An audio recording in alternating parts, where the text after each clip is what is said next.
With the open beta originally releasing all the way back in 2014, the forest has been around for quite a while.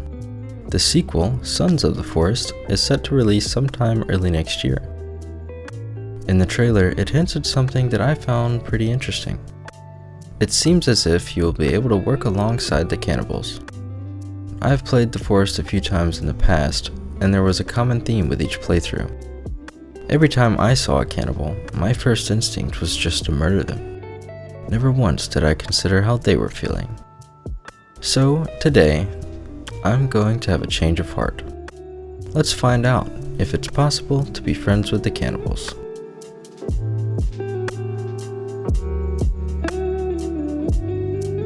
After our plane crashes and the cannibals take my dear son Timmy, I inspect all the blood on my arms, then begin collecting some important items from the plane. But before we get too far into the video, let's go over what our goals are. Since we are going to try and live and be friendly with the cannibals, we first need to find a village. Now, I'm not an expert on this game, so I'm not sure if they actually live here, but I have noticed they are around these small camps a lot. Second of all, I want to build a full log cabin in the village. This will serve as our home and it's not too extravagant. I don't want to make everyone jealous with a custom home or something. Also, it would take way too long. Lastly, we need to survive at least one night.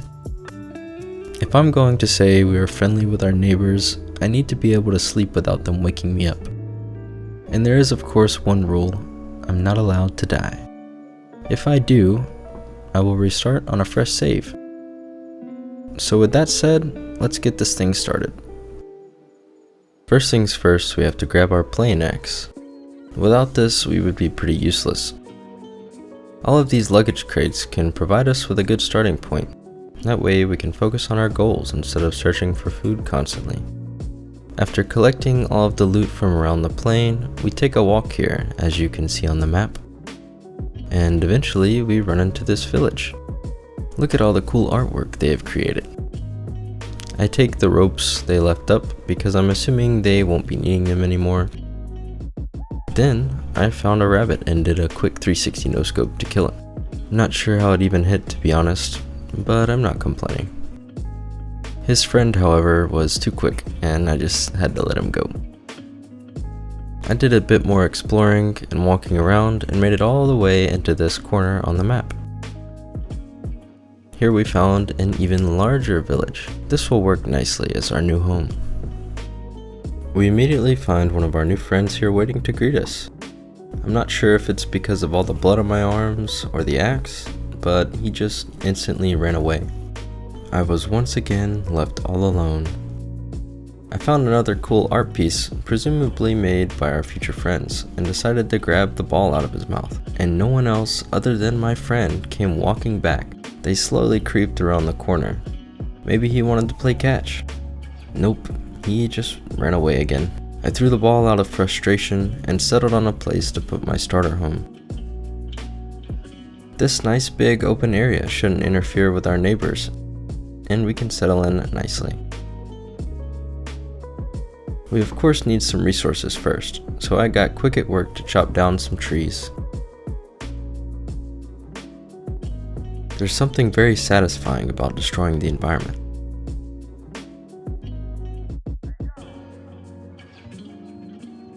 After cutting down a few of the trees, all we had left was a rock or two. But our friends decided to come pay us a visit first to check on all of our hard work.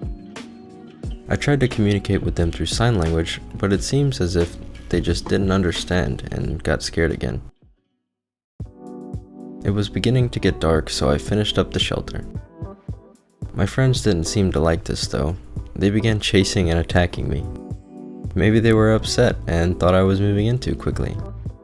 I built this small campfire to hopefully shed some light on the situation. But they weren't having any of it. So I just tried to go to sleep and start fresh with a new day. However, it seems that they were still angry, because they decided to wake me up in the middle of my slumber. Then I tried to sleep a second time, but they woke me up again. and this time it seemed like I wouldn't be able to go back to sleep. So I just tried to stay calm and hang out with them until morning time. They seemed to have other ideas though. They constantly kept running up at me and trying to scare me or catch me off guard. By this point I was scared and not really sure what to do, but then a miracle happened and I was able to go back to sleep. You'll never guess what happened next. Yeah, they woke me up again. I'm starting to get the impression they either don't want me here or they're nocturnal or something. We stared each other down for a little bit longer until they decided to stop playing games and just attack me instead. I didn't want to fight back since we're supposed to be friends, so they just kept attacking me until I passed out. They dragged me all the way to a cave, and when I woke up, I was tied by my feet to the ceiling with nothing but a lighter. Luckily, they were nice enough to place my axe right beneath where I could reach it. Very kind of them. I used it to cut myself down and began surveying the area. There was a few cool pieces of paper lying around that I'm assuming has something to do with the story, but we aren't worried about that right now. After that, I took my chances with rappelling down this rope further into the cave. As soon as I peered around the corner, there was one of our friends waiting for us. He must have still been upset about the whole moving in situation because he instantly began attacking me. After only hitting me a couple of times, I pushed myself to the limit and died. Well, guess that means it's time to restart. We return back to our plane and waste no time collecting the resources scattered all around. Of course, we must take a quick swim in the pond to clean off all the blood on our arms. Don't want our friends getting scared again. A little bit after that, I found this guy hanging out on a boat, so I decided I would pay him a visit. I crafted a friendship stick and began making my way over to him. But to my surprise, he vanished. I looked all over and I couldn't find him anywhere. Maybe he was never there to begin with. Anyways, I waste no time and grab some items from the boat, then head back to shore. After a bit of walking, we arrived back to the village we were at once before. Our friends decided to go ahead and greet us, so I pulled out my friendship stick once again. After learning from our past experiences, I decided to play it safe this time and try not to intrude too much. I ran down the path away from the village and found some red paint. I'm not exactly sure what this does, but apparently it makes my friends bow down to me. This guy started singing to me, so we vibed together for a little bit. I ran down the hill and found myself on this small river. I believe this is a good spot to set up temporary camp while we try to better our relationship with our friends. This way, we can move in on good terms. I placed down the small temporary shelter, then got to work gathering all the resources. Once that was built, I made a campfire to stay warm, then called it a day and decided to go to sleep. This time, no one woke us up. We had a lot of work to do in order to get ready for the big move up to the village. So, I queued up some jams and began gathering lots of resources.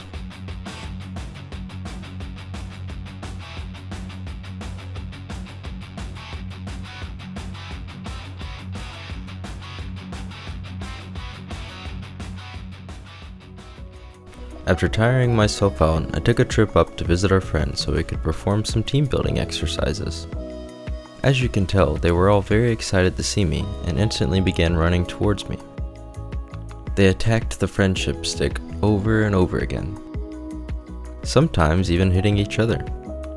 They got so aggressive that this guy even died. Not sure why they were fighting over me like this. After all the excitement was over, I headed back to the temporary base to gather some more resources. It seems my friends decided to join me though. I tried not to pay them any attention and kept working, but this guy had other intentions. He ran straight into the fire and burned himself. Then they all got mad at me. what did I do? I guess they weren't finished team building and wanted some more. Oh well. Eventually they all got tired out and left. I felt pretty comfortable with our relationship now, so I made my way back to the village and decided on a good place for the log cabin. With our log cabin location selected, I got back to the temporary base and loaded up some logs on the sled to bring back and begin building. After dropping off the logs, I gently made my way back and picked up another load. I repeated the process a few times until we were all out of supplies and had to start collecting some nearby. We had a quick visit from our friends, but I stayed focused on the task at hand. And with enough hard work and determination, the log cabin was finished. But sadly, none of our friends were here to celebrate with us. I looked everywhere and I couldn't find anyone. Oh well, let's get started on some decorations to make the place more inviting. I built this cool fireplace and decided on a nice location for a couch and a table. Little did I know that this couch required some deer skin in order to build. Now this was the hardest part of the whole video. It took me forever to find all of this deer skin. You will see. So, I set out on a hunt to find some deer. We have to have a comfortable place to sit with our friends. It was getting dark, so I was trying to hurry, and luckily, I found a deer not too far from the camp. My aim was absolutely horrible, but eventually I got lucky and hit a shot while it was almost pitch black outside. I gathered up the deer skin and made my way back. I went to sleep, and to my surprise, no one woke me up. This was huge. I guess all our hard work and team building and bonding with our friends paid off, because they didn't wake me up this time. I celebrated for a bit until I realized that they must have broken my fireplace while I was gone. So I placed down a new fire pit to cook some food in. With no time to waste, I got back into the forest to find some more deer for the couch. Not too long after venturing outside, I found this huge crater. This thing was massive, and it also has something to do with the story. But once again, we are not worried about that today. So I kept on exploring, searching high and low to find my next prey. But sadly, I came back empty-handed. It honestly began to feel pretty hopeless. I was searching everywhere. It must have been hours of just searching for deer, and I could not find anything. But I won't bore you guys with the hours of searching. And finally, I found one. This time it went much better than the first because it wasn't pitch black outside and I was a bit more familiar with shooting the bow. Then another miracle happened. Right after gathering the skin from the last deer, I spotted another one. I chased him all the way back to the camp before I killed him and gathered the resources again. When I left out on the next hunt, I decided to take a minute to bask in the beautiful scenery.